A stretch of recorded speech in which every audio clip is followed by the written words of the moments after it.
والی سرکار نے اگر واقعی پھونک لگا کے اس لنگڑے کو سیدھا کر دیا ہے تو آغا خان ہاسپٹل میں کیوں نہیں بیٹھ جاتا بھائی؟ تو گڑبڑ کہاں آتی ہے؟ جہاں آپ کو عقیدت ہو۔ عقیدت اس محبت کو کہتے ہیں جو کسی کی بزرگی کی وجہ سے ہو رہی ہو۔ یہاں لوگوں کی اصلاح بھی ہوتی ہے اور لوگ اس عقیدت میں گمراہ بھی ہوتے ہیں، کیونکہ جب آپ کو کسی سے عقیدت ہو گئی نا تو آپ کے دماغ میں کھوپڑی میں یہ بات آ جاتی ہے کہ اب یہ جو کہے گا صحیح کہے گا۔ جیسے پھونکوں والی سرکار، لوگوں کو عقیدت ہو گئی نا، اب لوگ یہ نہیں دیکھ رہے کہ پھونکوں والی سرکار نے اگر واقعی پھونک لگا کے اس لنگڑے کو سیدھا کر دیا ہے تو آغا خان ہاسپٹل میں کیوں نہیں بیٹھ جاتا بھائی؟ تو کامن سینس کی بات ہے نا بھائی، اتنے معذور آ رہے ہیں بائکوں سے گرنے والے، آپ ایک سلنڈر میں پھونک بھر کے دے دیں، ہم اسی سلنڈر سے لوگوں کو اسپرے کرتے رہیں گے، ٹانگیں صحیح ہوتی رہیں گی۔ کیا خیال ہے بھائی؟ لیکن عقیدت انسان کو اندھا کر دیتی ہے۔ بس لوگوں نے فرض کر لیا پہنچی ہوئی سرکار ہے، یہ پہنچی ہوئی ہے تو جو مرضی جھوٹ بولتی رہے سرکار، بکواس کرتی رہے، الو بناتی رہے، لوگ نہیں پیچھے ہٹنے والے۔ وہ آئے تھے نا کہ کوئی عراقی آیا تھا کچھ دن پہلے، وہ پھونکو لگا لگا کے بڑی اس کی تعریف ہے، جی پھونک لگاتا ہے تو یہ ہو جاتا ہے۔ میں نے کہا 2 نمبر آدمی ہے۔ کہہ رہے نہیں حضرت آپ کو کیا پتا۔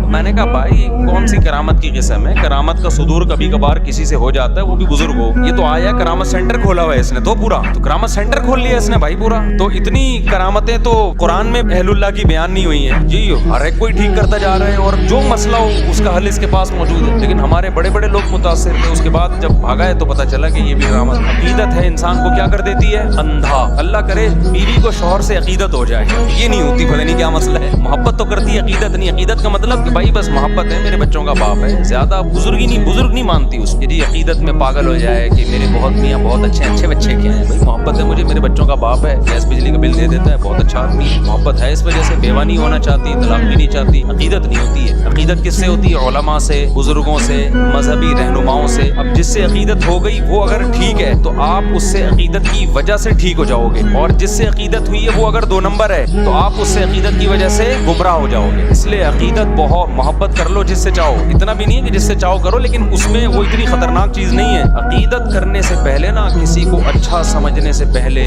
اس کی بزرگی کا عقیدہ دل میں بٹھانے سے پہلے بہت دفعہ سوچو، پرکھو اس کو 20 طریقے سے۔ اسی وجہ سے ہم یہ کہتے ہیں کہ کسی کو بزرگ مان لینا، یا بزرگ مان لینے میں تو حرج نہیں ہے، بزرگ بنا لینا کہ اس سے اصلاحی تعلق قائم کر لینا کہ آج سے میرے یہ پیر صاحب ہیں، لوگ کہتے ہیں نا مرشد پیر بنایا ہوا ہوتا ہے نا۔ رشتہ تلاش کرنے میں اتنی تگ و دو نہ کیا کرو، لیکن کسی بزرگ سے بیعت ہونے میں اس سے زیادہ ٹینشن اٹھایا کرو، اس کو پرکھا کرو۔ سمجھتے ہو کہ نہیں سمجھتے؟ لوگ بیعت ہوتے ہیں نا، فلاں بزرگ کے ہاتھ پہ بیعت ہو گیا، اس سے اصلاح لے رہا ہوں، یہ بہت مبارک عمل ہے، اس کے بڑے فائدے ہوتے ہیں، لیکن یہ جب مبارک عمل ہے جب جس کے ہاتھ پہ بیعت ہو رہے ہو وہ 2 نمبر آدمی نہ ہو، وہ کیا ہو؟ اس کے پاس علم بھی کامل ہو اور عمل بھی کامل ہو اور اصلاح کرنا بھی جانتا ہو اور سوسائٹی کا بھی علم ہو۔ 4 چیزیں اس زمانے میں کسی کو بزرگ بنانے کے لیے، چاروں میں سے ایک شرط بھی مارکیٹ سے شارٹ ہوگی نا، وہ الٹا نقصان ہوگا آپ کو۔ میں پہلے مثال سے سمجھاتا ہوں، اصل ٹاپک کی طرف آ رہا ہوں، یہ بات بیچ میں آ گئی۔ دیکھو جب آپ کسی سے جسمانی علاج کرا، بزرگ کیا کہتے ہیں؟ جس سے روحانی علاج کرایا جائے۔ روحانی کا مطلب وہ جن چڑیل بھوت والا نہیں، وہ تو بزرگ ہوتے ہی نہیں ہے، اس کے لیے شرط ہے کہ بزرگ نہ ہو تو ہوگا وہ۔ روحانی کا مطلب یہ ہے کہ دل سے دنیا کی محبت نکل جائے، نیک اعمال کا شوق پیدا ہو جائے،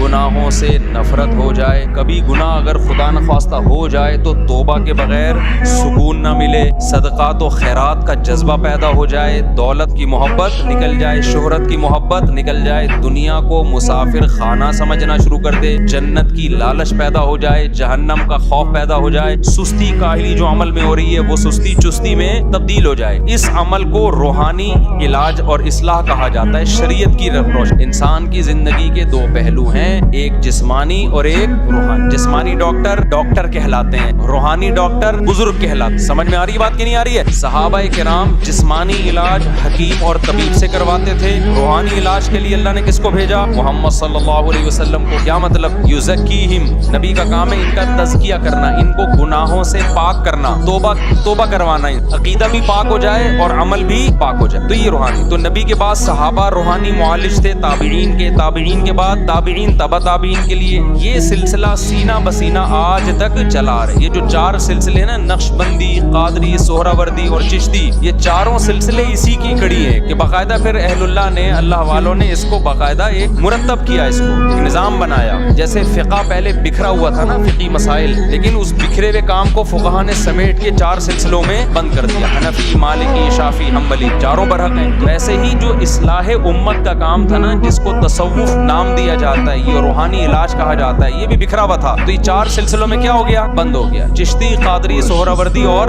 نقش بندی، اس میں بڑے بڑے بزرگ گزرے. اب جیسے یہ جو 4 سلسلے حنفی، مالکی، شافعی، حنبلی، اس میں بڑے بڑے فقہا گزرے لیکن بدعتی بھی گزرے. تو ایسے ہی یہ 4 تصوف کے سلسلے میں بڑے بڑے اللہ والے گزرے، مگر 2 نمبر بھی گزرے. کیونکہ فوراً لوگ مثال دیتے ہیں وہ فلاں 2 نمبر تھا. بھائی 2 نمبر تو ہر طبقے میں ہوتے ہیں نا، اس کا یہ مطلب تھوڑی ہوتا کہ سلسلہ ہی غلط ہو گیا. پوری دنیا میں جہاں بھی آپ جائیں گے نا، جتنے بڑے بڑے اللہ والے گزرے، میجورٹی انہیں 4 سلسلوں میں سے کسی میں سے تعلق نظر آئے گا. تو یہ کس کے لیے؟ روحانی علاج. اب روحانی علاج کا مطلب سمجھ گئے؟ کیونکہ یہ عام لوگ پھر کیش کراتے ہیں، دیکھو مفتی صاحب کی روحانی علاج کے قائل ہیں، لہذا آئیے چڑیل ہم سے بھگوائیے. وہ روحانی علاج نہیں.